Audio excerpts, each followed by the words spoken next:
Okay, we all good to go? Good to go. I got my brush. Good to go. It's for a vacuum, and it was just on the bed, so I just picked it up. It's got soft bristles. Do you hear those? Allison, you're good. Chris, you're good. Good. Not as good as Will, because I'm brushless, clearly, but... Do you hear those soft bristles? Oh my god, please stop. This is so out of hand already.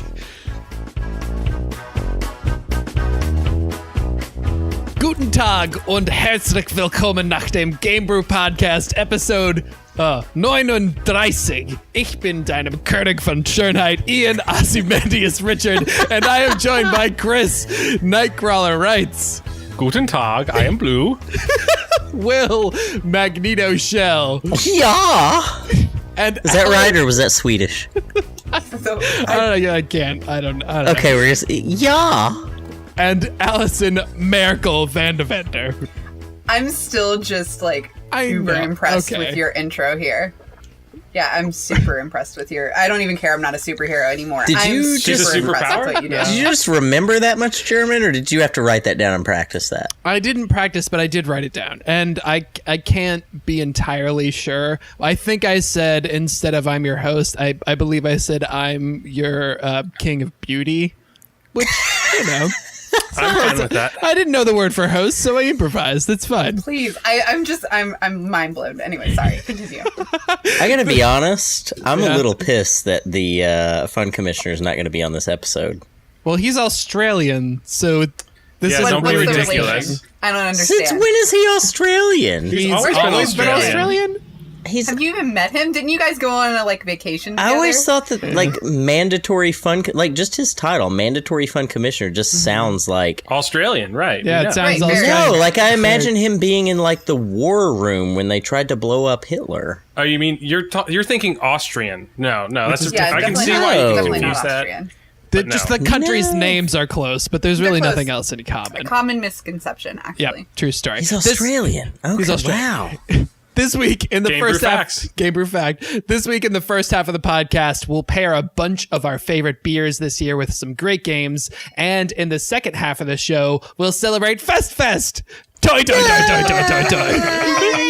Happy joy feelings all around. But first, it's time for a beer.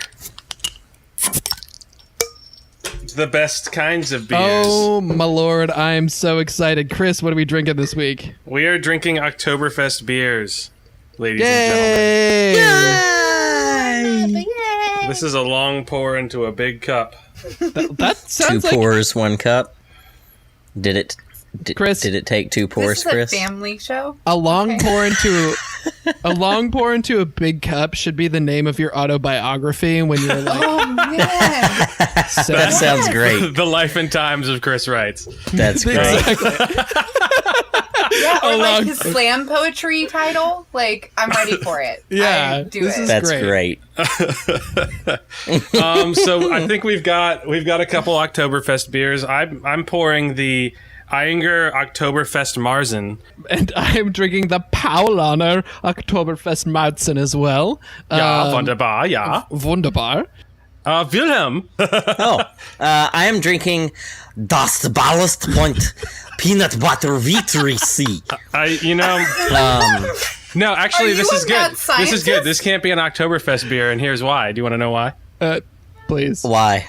So Oktoberfest beers that are served at Oktoberfest in Munich have to be made in Munich, in the city of Munich.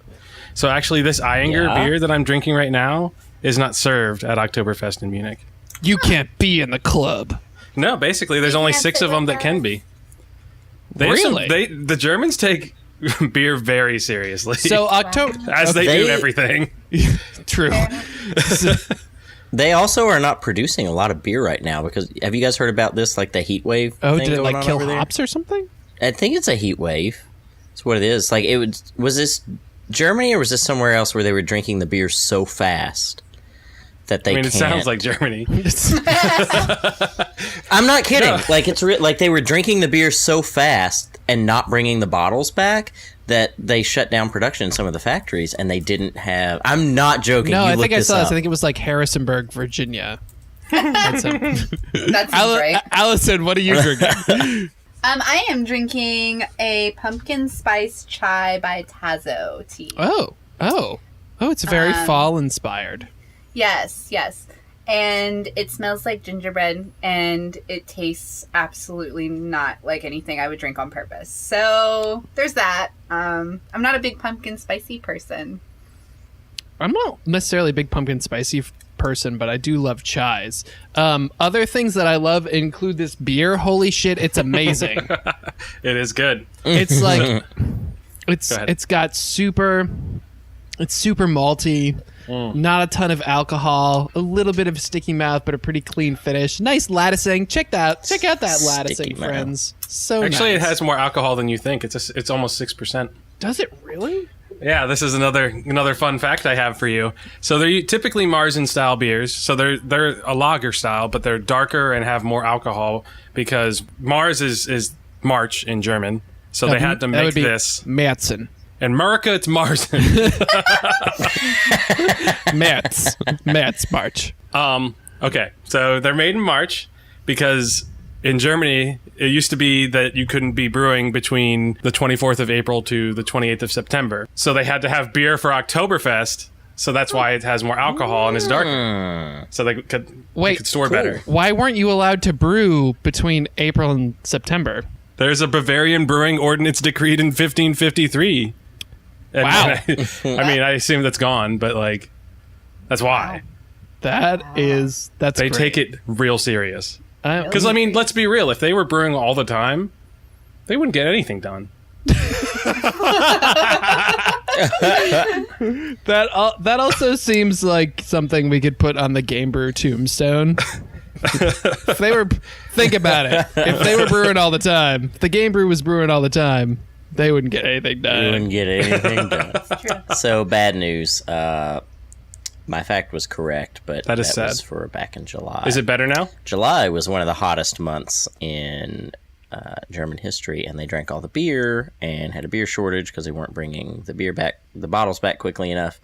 And along with that, they also had a potato shortage. But props to the Germans for cooling off with beer instead of just water like normal human beings. That speaks well of them. Yeah, I mean, this is great. It's like a lager with body. Pretty. It feels wonderful. It's good. You can pound them.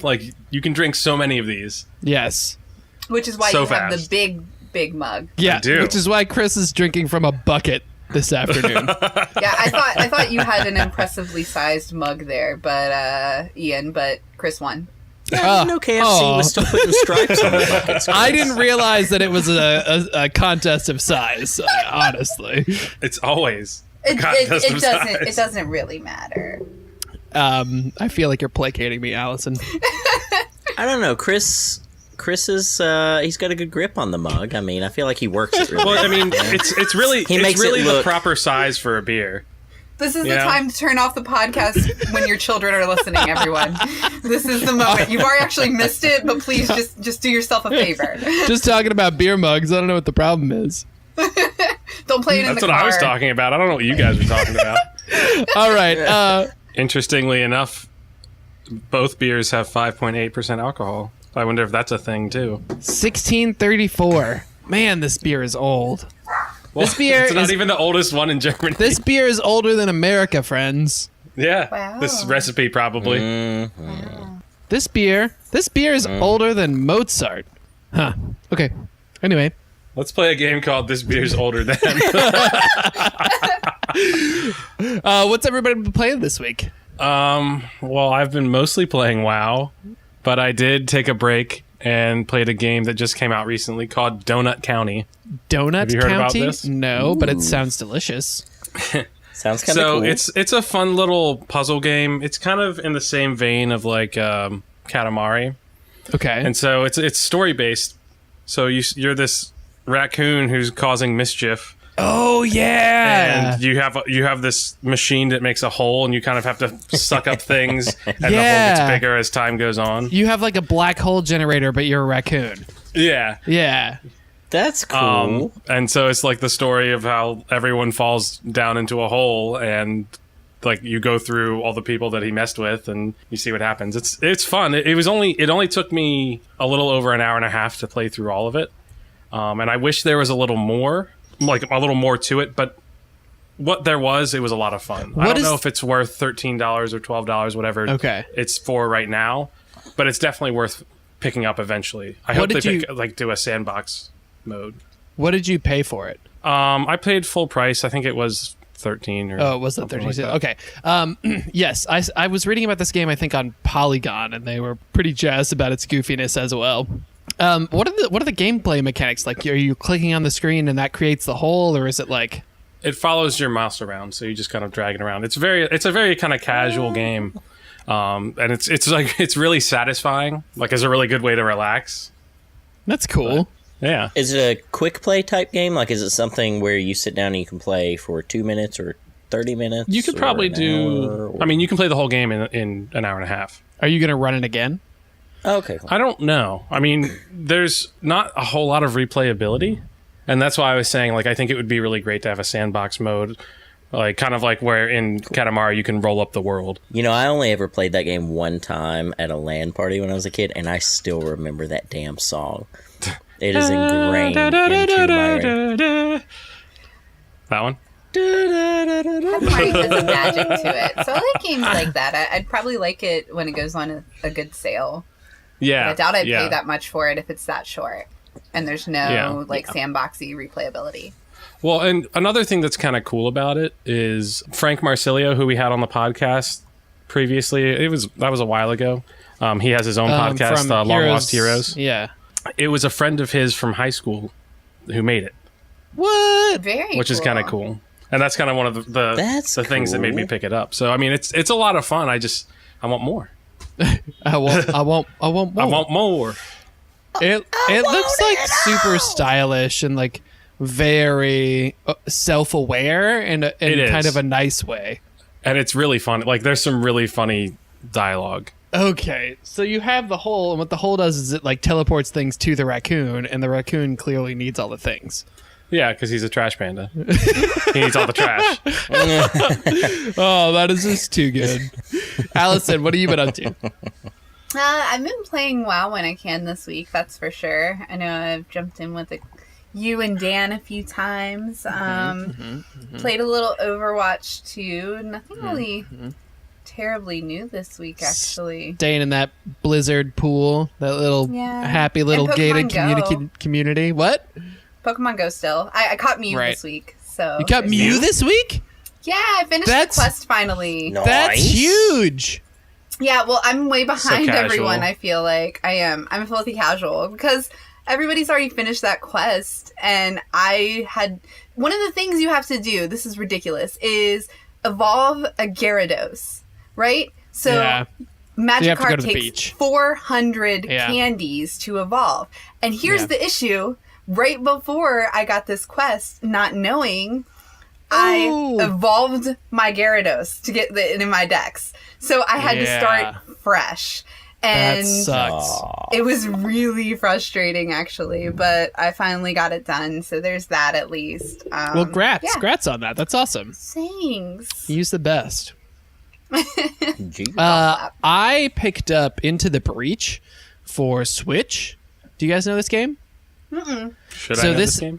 Yeah. This is the next entry from the developers of Faster Than Light, FTL, which is commonly known by.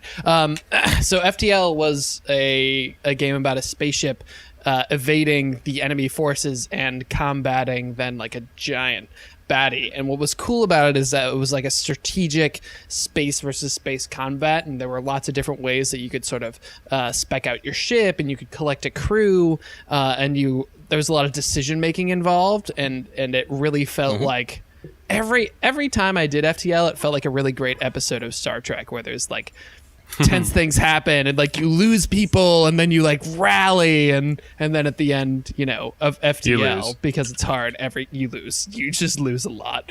So Into the Breach is a similar concept in that it's cyclical.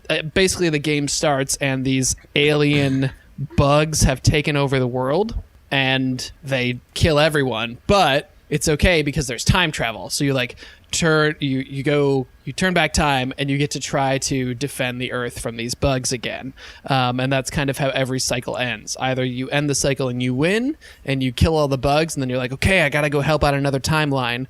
Or you lose and you're like, all right, we're doing this again because we got to figure it out. Is it a game where the time travel mechanic comes into play more than just there? Because I really like games like that.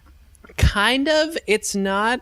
These games are very much, it's like tiny chess. It's like chess, but you have 3 pieces and the enemy have 6 pieces and you have to figure out how to win. And and that's very much how it plays out. So it's not story driven at all. There's not really a narrative in Into the Breach, even less so than Faster Than Light.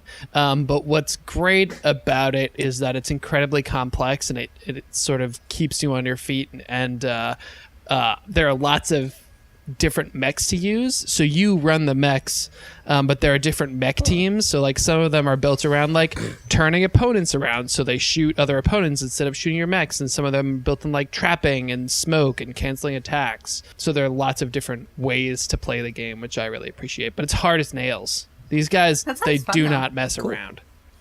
Did you ever play Advance Wars? No, I never did. Okay, then.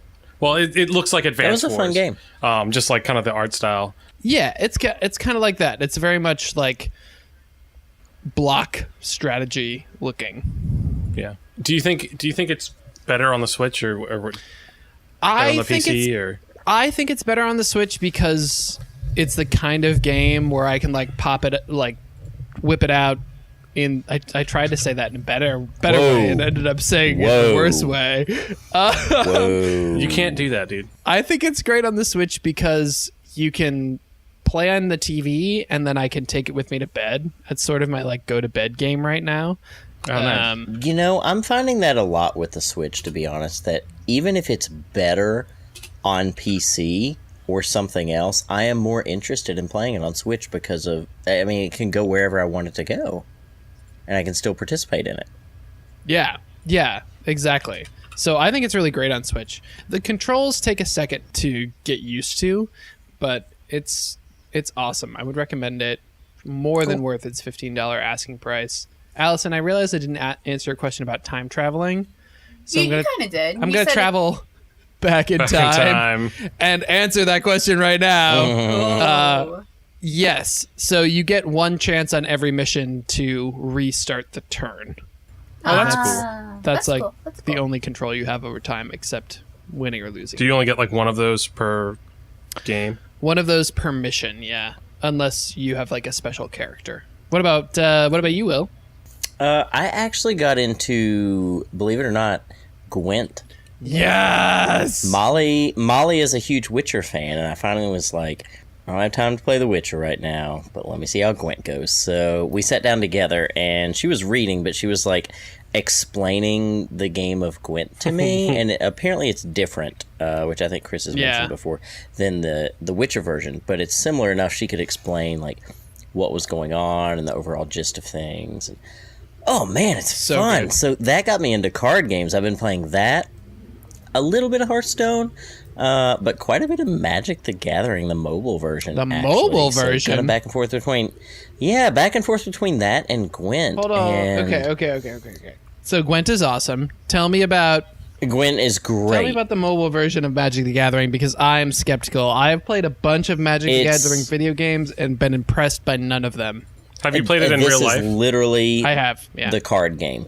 It is the real-life card game, but it is on your phone or your tablet. Is this the new one? It's a lot of fun. Or that hasn't come out yet? They have a new one coming out. If you really enjoy Magic the Gathering, or you really enjoy, like, really any card games, it's very true to what the game is like, and it's a lot of fun. I haven't played it since I was a kid, and one of my students just happened to mention, it's like, hey, Mr. Shell, do you play Magic? I was like, well, not really. You'll have to reteach me. So I found this, and I put it on here, and it's a lot of fun. The app is called Magic 2015, so my guess is that it's like an older version, and they just I just wasn't sure. I don't know why the 2015, but it's really cool. It's got a great tutorial. It walks you through everything. The card art is gorgeous, just like on Magic cards in real life. The the tutorial. Toy. Peanut butter porter. So this is The tutorial is incredibly well done, and it's done with voiceovers that are easy to follow, and they add stuff that's not just written in text. So it's not one of those things where you could just read everything. It kind of engages you a little more and makes it a really fun experience to learn. So the this card is game. Magic 2015, which is Magic the Gathering Duels of the Planeswalkers. Got it. Yes. Yeah, I was Yes. talking Yes. about. I've loved I was talking about Magic the Gathering Arena, which is still in beta. So never mind. Sorry, I wasn't sure if that had released yet. But no, this is great. I highly recommend it if you've ever wanted to get into Magic's an intimidating thing to get into. Like, you don't, unless you've got another friend who wants to learn, the only option is really like show up to some place that has tournaments and stuff on the weekend. And I was always afraid to do that for whatever we can reason. play, I'm just man. a shy person. When I- Next time we hang out, we're gonna play. Fun I'm going to story. bring my cards. Yeah. Can we all get together and do Totes. this? I have so many The cards. When I went to pick up my beers, there's a little comic shop right next to the place where I get all my fancy beers. It's like literally 2 doors down, and there was a Magic the Gathering I love tournament that going band, on. 2 doors down.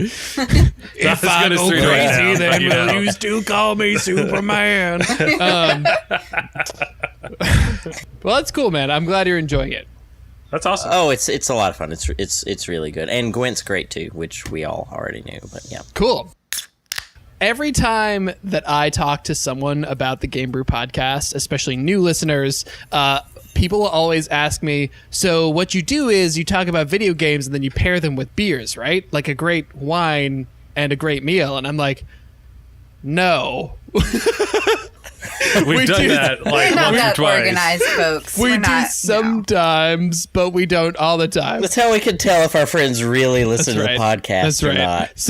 So today I thought we would go ahead and do that. Take a bunch of beers that we've drank in this past year and then go ahead and pair them with games. So that's what we will be doing. I want to go to Chris first because he's got some amazing stuff here. My first beer is a beer that I actually didn't drink, but that's okay because when I heard the name, it immediately made me think of something. Really? It was the Lord Hobo Boom Sauce. Yes, this beer was great. It's an IPA. It comes And in I a really trust cool you, and can. I know Dan really likes it. Yeah, it's good. It's really good. But it immediately, I was talking to Katie today about some of these and trying to figure out what kind of games I was trying to pair with them, and I accidentally called this one Boomstick. And I was like, well, this is Doom. Or Doom Sauce. Yeah, Doom Sauce. There you go.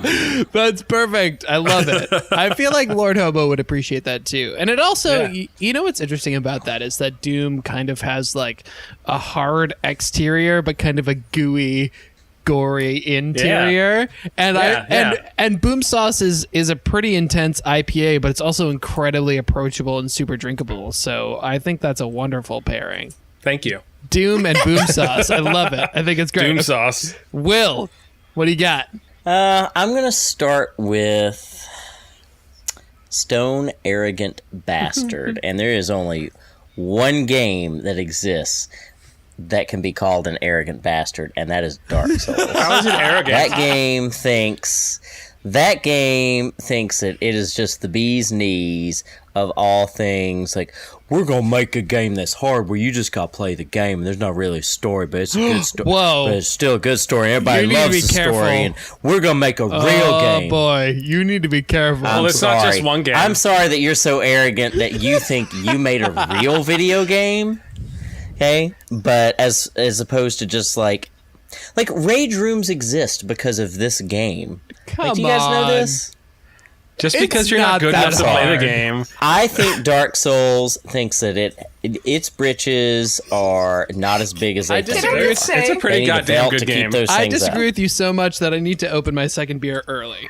Can I just say? You go right that ahead. That being Will- said, I think it is a good pairing because I think that Stone Arrogant Bastard is very aggressively hopped.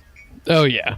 and is not approachable. Oh, it's aggressive. No, it's not approachable. It's not. This is not Just a beer like for new. Dark Souls is not an approachable game, but if That's you true. like it, you fucking love it. That's yeah. Will, you kind of Yeah. nailed that. You Can nailed we it. agree, though, that Will? Oh, I know I did. Will did. is just like the Because grumpy, I also am an arrogant the bastard. grumpy old gamer version of Yeah, like, he's the one that likes Bud Light.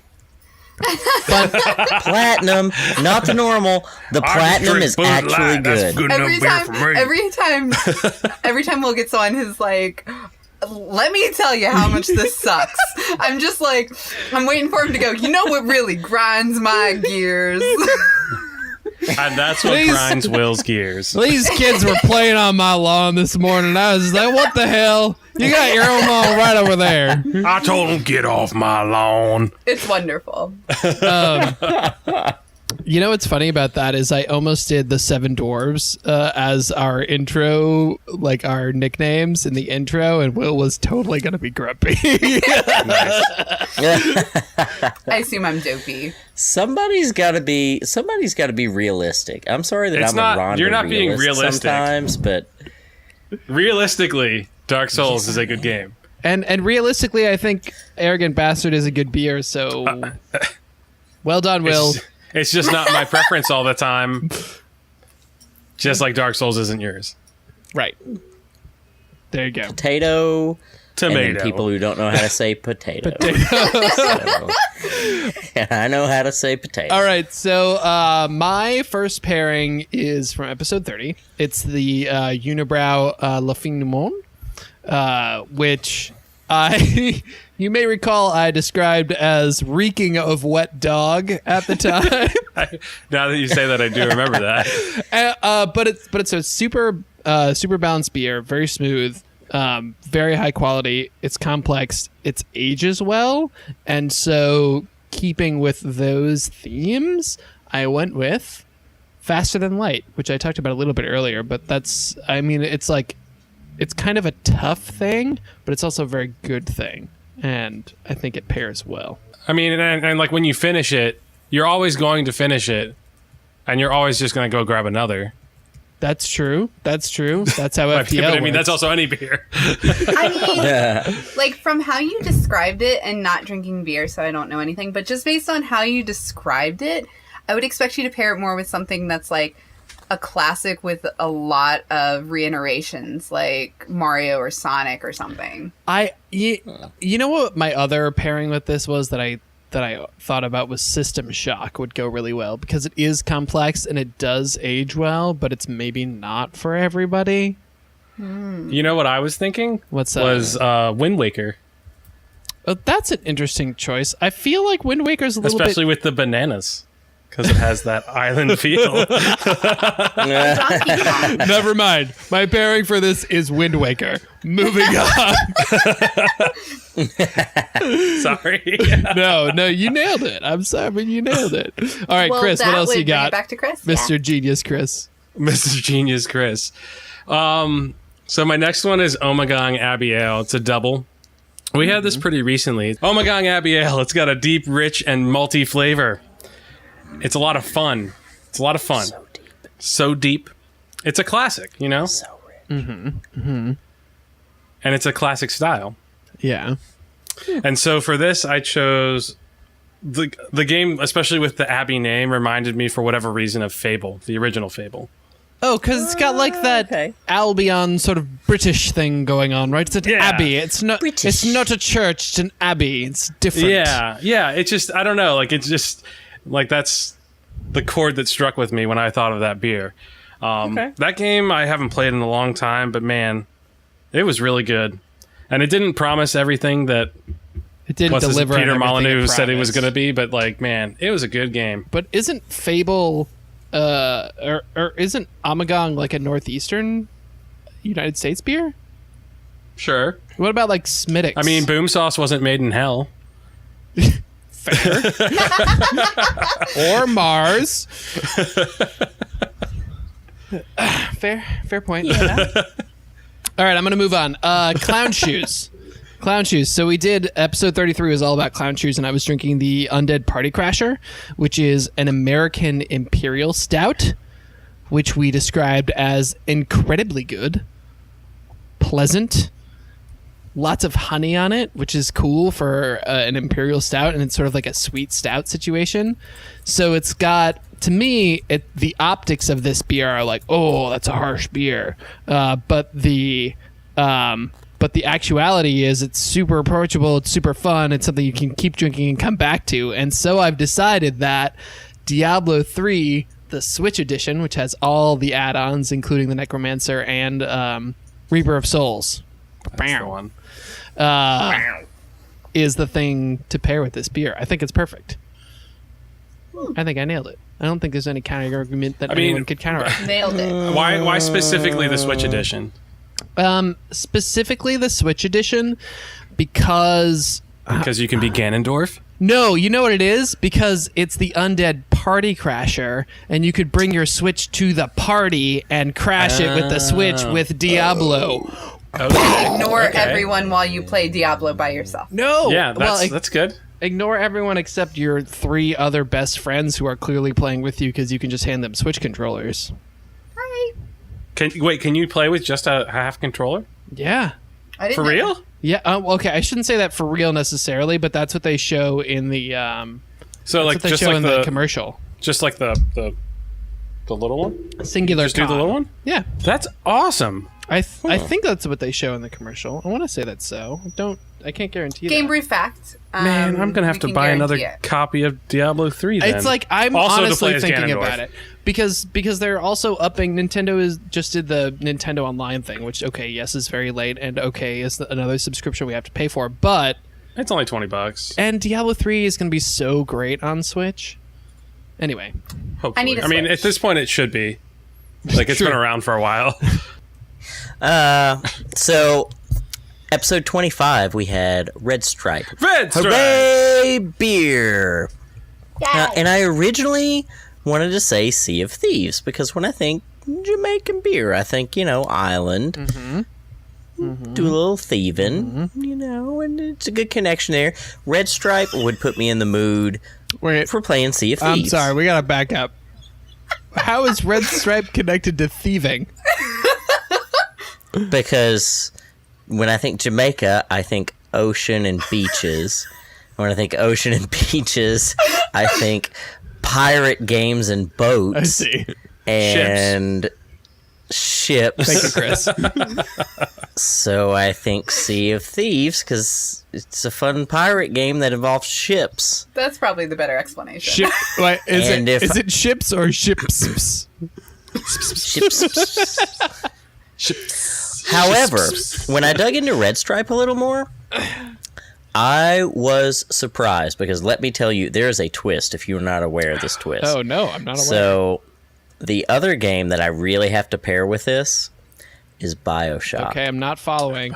Which Bioshock? There is a twist that I did not know. Do you know who owns Red Stripe? Probably Jamaica? Probably The Heineken Anheuser InBev. company. Or InBev. InBev, but the InBev entity that purchased it is Heineken. InBev in itself is Brazilian to begin with, but Heineken purchased it, which I did not expect at all. Yeah, that's Just like a big twist to me. I was like, oh my God, What the is Germans are making the Jamaican beer. Well, Heineken's Dutch. So, oh my God, the Dutch are making the Jamaican beer. which historically, actually, if we're thinking about colonialism, especially Yeah, in then- the islands, kind of makes sense in a sort of dark way. Well, yeah. Yeah, but, if you just handed me a Red Stripe, I would want to play like Sea of Thieves or Black Flag or something where you're on a boat. But I just thought that was kind of a neat thing. I did not expect like where that was produced and came from, and so it was a neat twist. BioShock, if you have not played it, has one of the best twists. I lied. of gaming Heineken. History. Heineken is not InBev. That was my bad. Oh, I'm the worst. Chris, you're supposed to InBev always be is right. Brazilian. InBev is one of the largest, if not the largest. Anheuser InBev is, I think, the largest. Well, yeah, they combined a few years ago, and that is the largest beverage company in the entire world. It was All right. They big. have a massive-ass distribution network. Chris, what else you got? My last beer is Loose Cannon from Heavy Seas, and that's from episode 32, which is Heavy Loose Cannon's one of my favorite beers. Like if I see it on tap, I usually go for it. Yeah. Heavy Seas is a local Baltimore brewery. Baltimore. I drink it I can drink a lot of them. Like it's my go-to, you know. So I've spent a lot of time with it. All the Heavy Seas. What I'm trying to say is I've spent a lot of time with it. And there's another game that involves ships, you know, Heavy Seas and Loose Cannons. Oh, okay. That I've spent a lot of time with. Yes. And that is Empire Total War. Interesting. Oh. And, you know, I thought about Sea of Thieves also for this, but I was like, no, that's too easy. Yeah. That's obvious. But Empire Total War, it's a game that I find myself going back to all the time and throwing different mods on it just because it's a game where I can This is a grand strategy game, right? So you have like Yes. control over armies Yeah. and cities, sort of like Civ, but more focused on combat. Correct. So the economic and political aspects of the game aren't as fleshed out as in Civilization, Okay. but the combat is way better. You can actually have full like companies of people on a field, and you get to see that. And so you can have like a full volley coming into an army, and so you get like line infantry and stuff. But you can also do. It was the first one that had sea battles, and those have always been kind of a lot of fun for me, especially because in that game it's all about building your empire, and you can go into the East Indies and India and have your ships there. This is honestly, Sequench Dogfish Head is probably one of my favorite beers of the year. Ever since we drank it the first time, I've come back to it, and like I take this beer with me when I go on adventures and drink it, and I just like I love it. I love this beer. It's so good. It's like somebody peed in a margarita. Well, then I need to hand you my margaritas from now on because it is delicious. It's so bad. Not. I love it. So It's the Dark Souls of beer. It's Apparently, not a real sour. It is, listeners. It is not a real sour. You need to go to a real brewery and get a real sour. know what? Do not. Are you think saying that Dogfish that Head does not represent His sours? Dogfish Head well. is not a real brewery. I'm going to call him up and tell him that Will Shell of the Game Brew thinks you're not a real brewery. I'm just saying they do great beer, but that is not a real sour. I agree with you and I disagree with you at the same time. I don't think that it is going to be what people think of as a sour with quotes around it. But that's what's great about it, is that it sort of carves out its own unique place, and it's super refreshing and it's super hydrating. It's just like fun. I drink this beer and I'm immediately thinking fun and ocean and like goodness, right? Did you guys ever play Jet Moto on PlayStation? Yeah. I love Jet Moto. Oh Yeah. my god, Yes. I didn't read that you were doing this. This is so exciting right Okay, now. so Jet Moto is like basically a jet ski racing game, except it was like future jet ski racing, so they're kind of hover bikes. So you could go on land and off land, and you could tether to pylons and like swing around corners super fast, and then do flips when you were in the air. So it's just like this goofy little racing game, and it was so much fun. I probably played this game for hours with my brother, just doing flips and trying to knock each other off the course. And it is the perfect game to pair with some Sequench. Refreshing, super fun, Okay. a good time. I got a little something for you. Okay. I got a little something for you. Well, something. Little something from Lagunitas Brewery out in Los Angeles. And how do you say that in Spanish? Los Angeles. Los Angeles. Do a cancer is in Spanish. El Cancer. In any case, I had a hard time with this one, and I finally just chalked this one up to, I read the description, I tasted it, I was like, okay. And I was just sitting there looking at the bottle. I was like, Fallout. It's got like the pinup girl on the front, which reminded me of like the 50s, which reminded me of some of the stuff in Fallout, which made me think, okay, if I were going to drink this beer, I would want to play Fallout, because like it's very visual, like it's very distinctly of that visual style with the pinup girl on the front. So and Fallout is also a very distinctly visual game in terms of the way things look in the game. They very purposefully look and have the feel of things, from prior decades. I feel like if Fallout had done like a Fallout Chicago, that this would work better, because Little Something has kind of like a Midwest vibe to me. Yeah? Yeah. I don't know if that... Why? Well... Visually, or... It's an American pale wheat ale, so it's kind of got like more of a... I don't know, I feel like IPAs are more East Coast. American pale ales tend to be west of the East Coast. I don't know. It's got like a down-home roots thing for me. I'd almost pair this with like a farming game. Like Really? Stardew Valley or... Interesting. I'll step on my toes right now. Oh, sorry. I didn't mean to intrude on your territory. Or Harvest Moon. Okay. I don't know. That's just me. Chris, do you want to weigh in here? All right. This is interesting.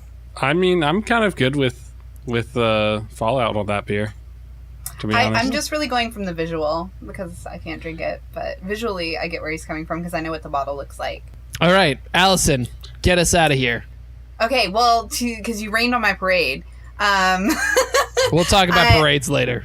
I have the Bold Rock pear cider that we drank on the first episode I came in because you guys were kind enough to drop down to a cider for me.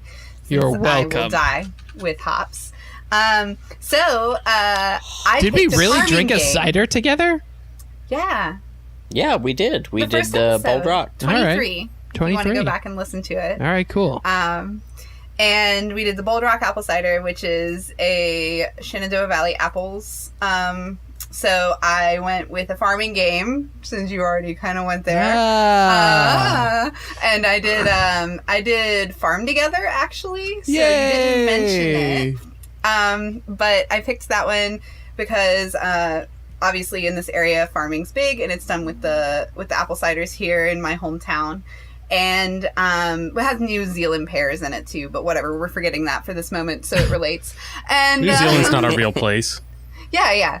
And That's where the hobbits live. You can totally grow pear trees in that game, first off, so take that checkbox. And then it's also like, it's something that it's a very casual drink with friends kind of thing for me, like you said about one of the others.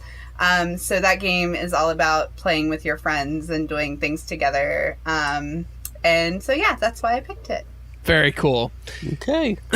All right. Well, I think that's going to do it for the first half. What I would love is for our listeners out there, if you have a great beer that you think would go with a great game, I want you to let us know. Facebook, Instagram, Twitter. I want to hear from people what their great beer pairings are. When we come back, we'll celebrate Fest and talk about festivals and gaming. Stick with us.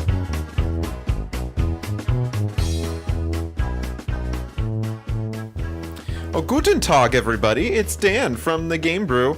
I hope you missed me this episode. I know the rest of the crew does. A few things I just wanted to say in the middle stuff here. Just one, do what Ian says and let us know what type of beer with games you would pair, and we'll read it and we'll take a look, and maybe all your friends will read it too. It's really cool. Do that on our Twitter or Instagram or Facebook at the GameBrew. You can send us emails at thegamebrew@gmail.com. You can direct message us on Facebook. But yeah, and hey, if you want to support the GameBrew, there's a few ways you can do that. The first one and the best one is to keep listening to the podcast. Remember to leave positive reviews about it. Remember to subscribe to it on iTunes, on Stitcher, on Google Play, on Spotify. We're on there now too. And also just tell your friends. Say, hey, I've got this really fun podcast with a bunch of goofy idiots on it. You should go listen to it. You can also support us slightly monetarily, as well as a whole bunch of other really good charities and stuff like that. If you go to sign up for Humble Bundle through our specific link, if you go to bit.ly/GameBrew, that's bit.ly/GameBrew, all one word. Then yeah, if you sign up for Humble Monthly, we get a little bit of that. We get a little bit of scratch there, as well as some charities get helped out. Really, it's really cool stuff, and you get games every month if you sign up for that. There's a whole bunch of different bundles you can get too, of books, software, a whole bunch of stuff. Definitely great. Check it out. All right, I won't take up any more of your time. So enjoy the rest of the podcast without me. Bye.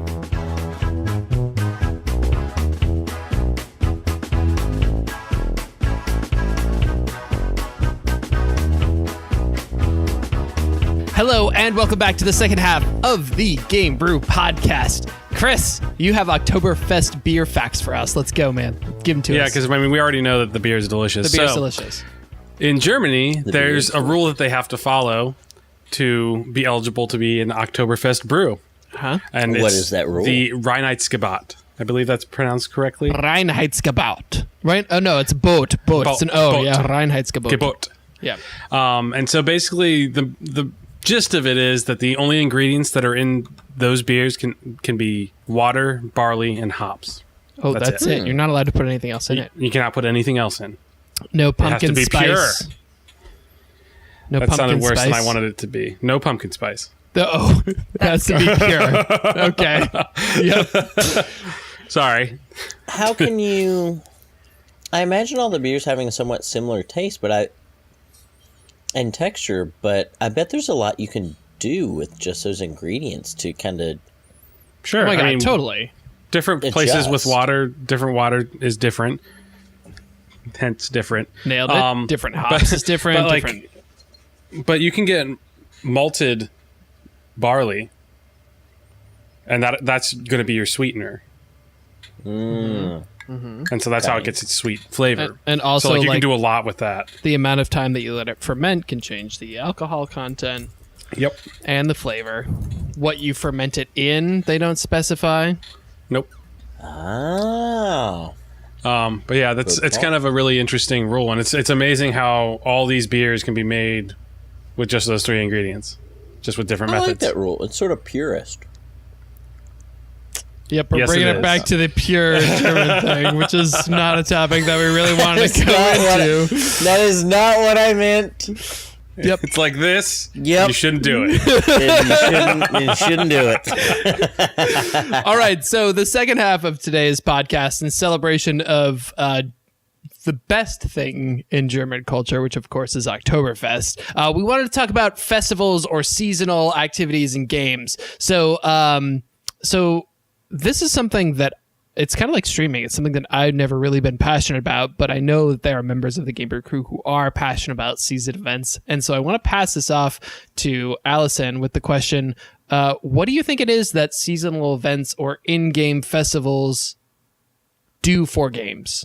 Yeah, so I think it's bigger in MMOs than it's going to be in anything, because it kind of breaks up the monotony of those kinds of games, where it's like you may have played a game for a really long time and feel like it's getting bland and boring, but this is like a fun something that just does something different for you. There's a lot of different kinds of games that take it different ways, but definitely in like WoW, for instance, and I'm sure we'll talk about it. WoW does a lot of different festivals to break up the basicness of the game, so you're not just constantly questing and raiding and getting bored of it. Yeah, I completely agree with that. I mean, and the other thing is that they give out really cool special things for those events that are sometimes really desirable. Like I have a Brewfest mount on my WoW account from the Brewfest event a couple of years ago. Yeah. And it's one of my favorite mounts just because I know that a lot of people don't have it. I have a really hard time getting into stuff like this because it's like the rewards for it always seem to be cosmetic, which I don't really ever care about. I'm more interested in gameplay things for if I'm playing like an MMO, I want actual benefits. I just don't want like Quail Man's underwear, like what? So what other than items, like, is there a social aspect that gets you into it? Or what other benefits are there for someone who may not be interested in, like, crap that doesn't matter? First of all, Quailman's underpants matter. Chris, go. Yes, they do. I know back a couple years ago when I was trying to gear up stuff in WoW, there was a instance you could run once a day that would drop like actually pretty good gear. So I mean, it was a little bit of both. Well, and to hit on that in Wrath, I think it was, there was a best in best in slot trinket that dropped for rogues off of Brewfest. Really? Oh, okay. Was it not the... No, I'm thinking of the Halloween one, though. Something of Ghoulish Glee or something like that. Yeah, there was a lot from the Halloween one, too, that best in slot dropped off of. Faced the... was it the Headless Horseman? Yeah. Yep. Yeah. Here's So my there follow-up. There is good benefits. reason to look at. Well, here's my follow-up question. Aside from like good gear rewards, what else do seasonal events or festivals add to a game? There's got to be Social something aspect. more. I mean, so from a game company standpoint, it brings people back who haven't played in a while.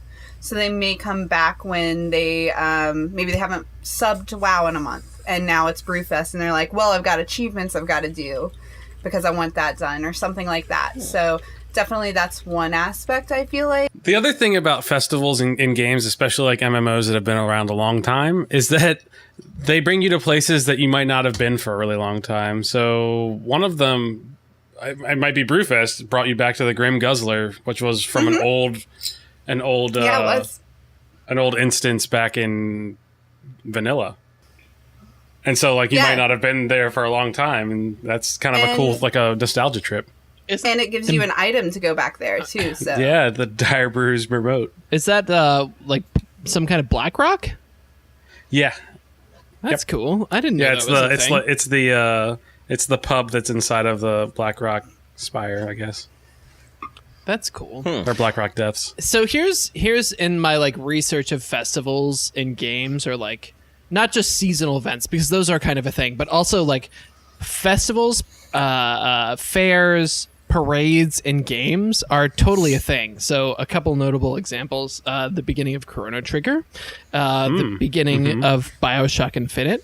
The parade that happens very close to the beginning of Final Fantasy VIII, the Carnival of Time, and Majora's Mask.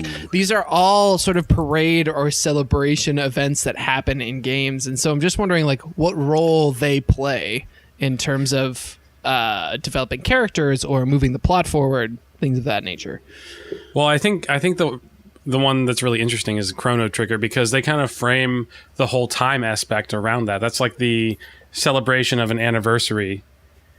And they kind of, because it's a time traveling game, they frame it around that. It's and a I think that's millennial really fair. that's actually really cool.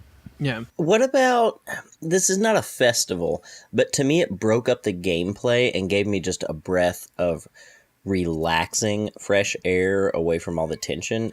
Golden Saucer, Final Fantasy VII. That's not a festival, but it broke up, like, it just was a relaxing time. It was a good escape. Yeah, I think that's true. I don't.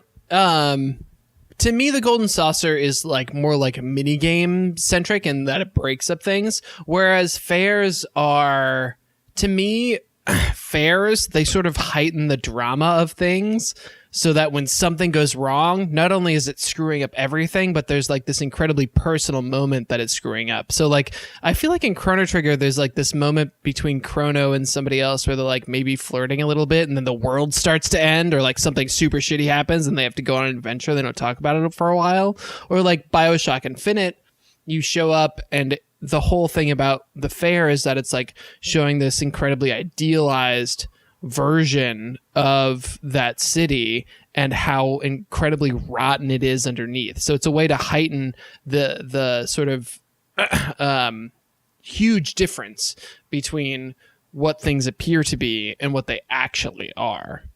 in Final Fantasy 15, they had the Chocobo and Moogle event fair thing. Which Katie was would a have been lot all of about fun that. if you want to do a Final Fantasy one that was actually a fair. Yeah. And that brought me actually back to that game, and I hadn't played it in a while. And I got the stupid little like chocobo outfits and stuff to wear on your character. Yeah. You know, I will say when I'm playing a game and I'm not into the whole like temporary event thing, but I'm always at least interested in, okay, what is it? When Overwatch puts out their seasonal characters every year for like Halloween, I'm always like, I don't really care, but what does it look like? You know, and doesn't Diablo do something as well? Diablo does like seasons, so you can have like season characters, but they're not really. In fact, I would say of all the Blizzard don't do titles, anything they do the least in terms of seasonal events. Like even HOTS has a bunch of cool skins. They did some events for like the 10th or like the 20-year anniversary of Diablo, where you could go back and like basically teleported you to a version of the Diablo 1 dungeon. Oh, cool. Which is kind of cool. Okay. See, I think that's neat because it's more rare and it therefore is more special. It's not a regularly occurring. Do you all know about the game called Verdun? Like the World War One shooter? This is a World War I shooter, and it's supposed to, like, Verdun's claim to fame is that it's like quasi-historical, so they're careful about reproducing the guns and like making sure that the gameplay is at least somewhat quote-unquote similar to what the actual war would be like, quote-unquote actual war would be like. But one really cool thing that they do, which is a seasonal event, is that on Christmas there's a Christmas ceasefire just like there was in World War One. What? That is cool. Isn't that cool? So it's like you queue for PvP matches, and then one of every 3 of them, I think, something like that. You just like throw snowballs and sing Christmas carols and send Christmas cards. That's really cool. I did not know that. Yeah. So this is an actual thing that happened for those of you out there who are history buffs, where the German forces and American forces, I forget the battlefield, I don't even remember, but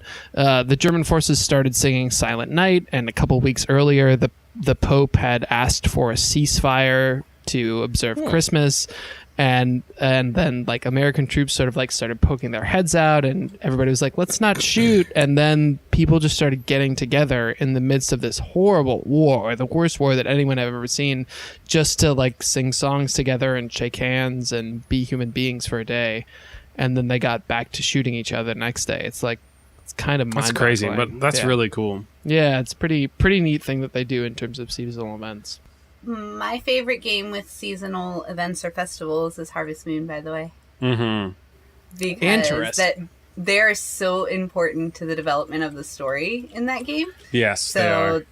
That's definitely something that I was big on, because they you could do things during them that would even like change your course with certain characters. So yeah, and they were always fun and pretty and had nice things going on. So yeah, that was one of my favorite things. Yeah, and they were kind of the same way in Stardew Valley. It was always a good time. Like it changed up the gameplay, similar to like with the WoW events. But they were also a really good time to socialize and kind of dig deeper into some of the character development of the townspeople that you're interacting with. And then also just play some silly games. And it's always like whenever there's like a harvest festival and you have to have like your competing fruit. Mm-hmm. I always save long before that just so I can always have the best one. Yeah. You gotta plan ahead. That's awesome. So Chris, actually one of the things that I did want to bring up was the Carnival of Time from Majora's Mask. I've never played the game, but like it's pretty central to the story. Yeah, I mean, so it's the main piece of like it's the centerpiece of the game. It's kind of where you are in the game when you go into Termina. So all 3 days that you're playing the game in Majora's Mask, the Carnival of Time is happening. And one of the big things with Carnival of Time is wearing masks, and that's one of the big themes of the game is wearing lots of different masks. And so that's kind of how they kind of associate that. That's cool. Is there like a fortune teller at any of these carnivals? That's one of my favorite. There's a Happy Mask shop. carnival. I'm sure there's a fortune teller. There's got to be a fortune teller. I love fortune tellers. Happy Mask guy's kind of a fortune teller, I guess. Allison, I also wanted to ask you, because you're kind of like our resident WoW expert, about the Dark Moon Fair, because that's like the biggest festival that happens in WoW, the big right? one. I mean, maybe. It's the most consistent. It's the most consistent because it comes around more often than the others, for sure. It's been going on for a long time. Yeah. What, 10 years? Yeah, I mean, a lot of these have actually, but it's a lot of cosmetic things. Okay. So it's definitely one of those that if that's like not your thing, this probably isn't something you necessarily are interested in. But it's 1 week out of every month. So it's very consistent, whereas the other festivals are going to be once a year. You get mounts, pets, toys for your collections, and I'm a big collector of all of those things, so those are the big things for me. There's old vanilla WoW armor that you can get as... That's cool. Well, it's like replicas. So you can reskin. So you can transmog your stuff to look like the old school vanilla dungeon like molten armor. core shit. And... Yeah, the stuff you can't really get anymore, or get easily. There's mini games, profession quests to get specific recipes for things that you don't have. Vendors that have heirloom items and ways to upgrade heirloom items. And battle pets that drop from like world bosses and stuff that they do. So yeah, it's massive. It's something that's really big. It's really cool. It's built like a fun fair in the game. So you just kind of go to it and it's off by itself and has a lot of little mini games to get tickets for stuff you can turn in for. So it's really fun. My favorite thing about it, though, is that it's like a traveling fair, like you said. And so every month, it goes to a different city, which I think is kind of neat. It kind of gives it a little more life. Is that Like a true? real Like it carnival. happens to be in Goldshire right now, but it'll be somewhere else next month? I believe so, right? Because right now it's in Thunder Bluff on Horde side. Yeah, it travels around. It's really cool. Yeah. That's I cool. like that. Yeah, I think that gives it a little more life. And Actually- it's really evolved since, like, because it used to just be like they would take a small space out of the zone and you would just go there instead of going into a new instance, basically. Right. Right. And that's one of the things about festivals that I think is really special is that having some kind of seasonal event inside a game, especially a festival, makes you feel like that world is lived in, that there's a natural cycle of life that all of the characters are going through, and it makes it feel like a lived in world. Whereas when you just have a static place with things that are static, there's no sense of time. But festivals come and go. They're festivals because it's a time of the year to celebrate, or a time of the whatever to celebrate. And that Yeah, absolutely. that fleeting celebration lends to a sense of reality for the world. Yeah, and when this That's a airs, good point. it'll actually be Brewfest, which is very appropriate. If anyone's Yes. interested in joining us Yes. in WoW, we will all be doing Brewfest, I'm sure. Yes, we are, Absolutely. actually, it's going to be a guild requirement that everybody gets the Brewmaster title from Brewfest. So just Yes. put on. So if you your- want to be with the cool kids in our guild, better get that shit. that's right. Put on your dirndl, put on your lederhosen, and we got work to do. All right, I think that's going to be it for us this week. Thanks so much for listening to the podcast, and we will return in 2 weeks for episode 40. Get ready, the Game Brew goes over the hill. I'm really excited about it. Say goodnight, everybody. Good night, everybody. Good Good night. everybody.